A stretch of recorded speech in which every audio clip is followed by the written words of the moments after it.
Alors l'idée, c'est pas de vous montrer comment on va monter un pneu tubeless sur un VTT AE. Non, c'est la même technique que sur un VTT normal. Non, c'est plutôt comment choisir ces pneumatiques sur un VTT AE pour passer au tubeless. Vous ne pouvez pas rouler avec les pneus les plus légers du marché. Il vous faut au minimum des carcasses renforcées.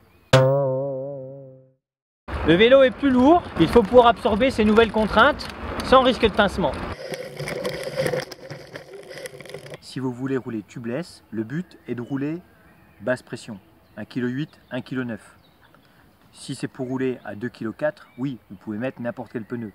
Mais là, vous n'aurez plus l'intérêt du tubeless en termes de grip. Les avantages d'un pneu tubeless sur un VTT AE sont les mêmes que sur un VTT classique.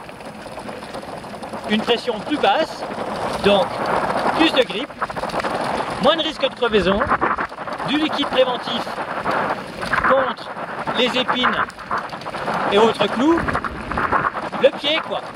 Les contraintes sont plus importantes à l'arrière qu'à l'avant. Pour l'arrière, préférez un pneu 2x66 au niveau de la carcasse pour plus de rigidité au niveau des flancs.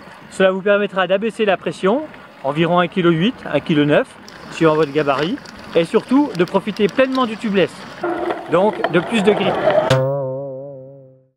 À l'avant, gomme tendre, au choix, peu importe, l'usure sera celle d'un vélo normal, sans plus. Par contre, l'arrière, avec la puissance du moteur, là, vous allez passer de la gomme.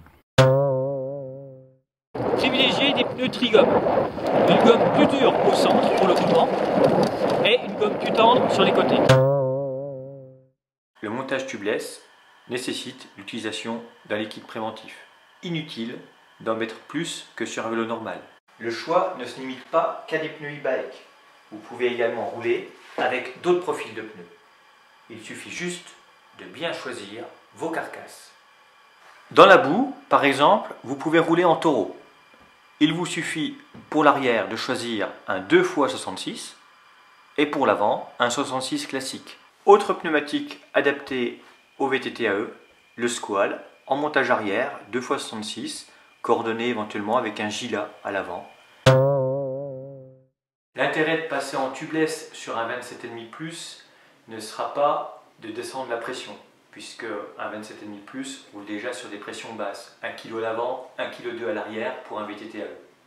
Par contre, gagner du poids, 2 chambres à air en moins, ça compte, et surtout une meilleure résistance aux crevaisons, notamment par épines, grâce au liquide préventif à l'intérieur du pneu. Plus les pneus sont lourds, moins bonne sera l'autonomie. Et ce, que vous rouliez en 27,5, 29 ou encore 27+.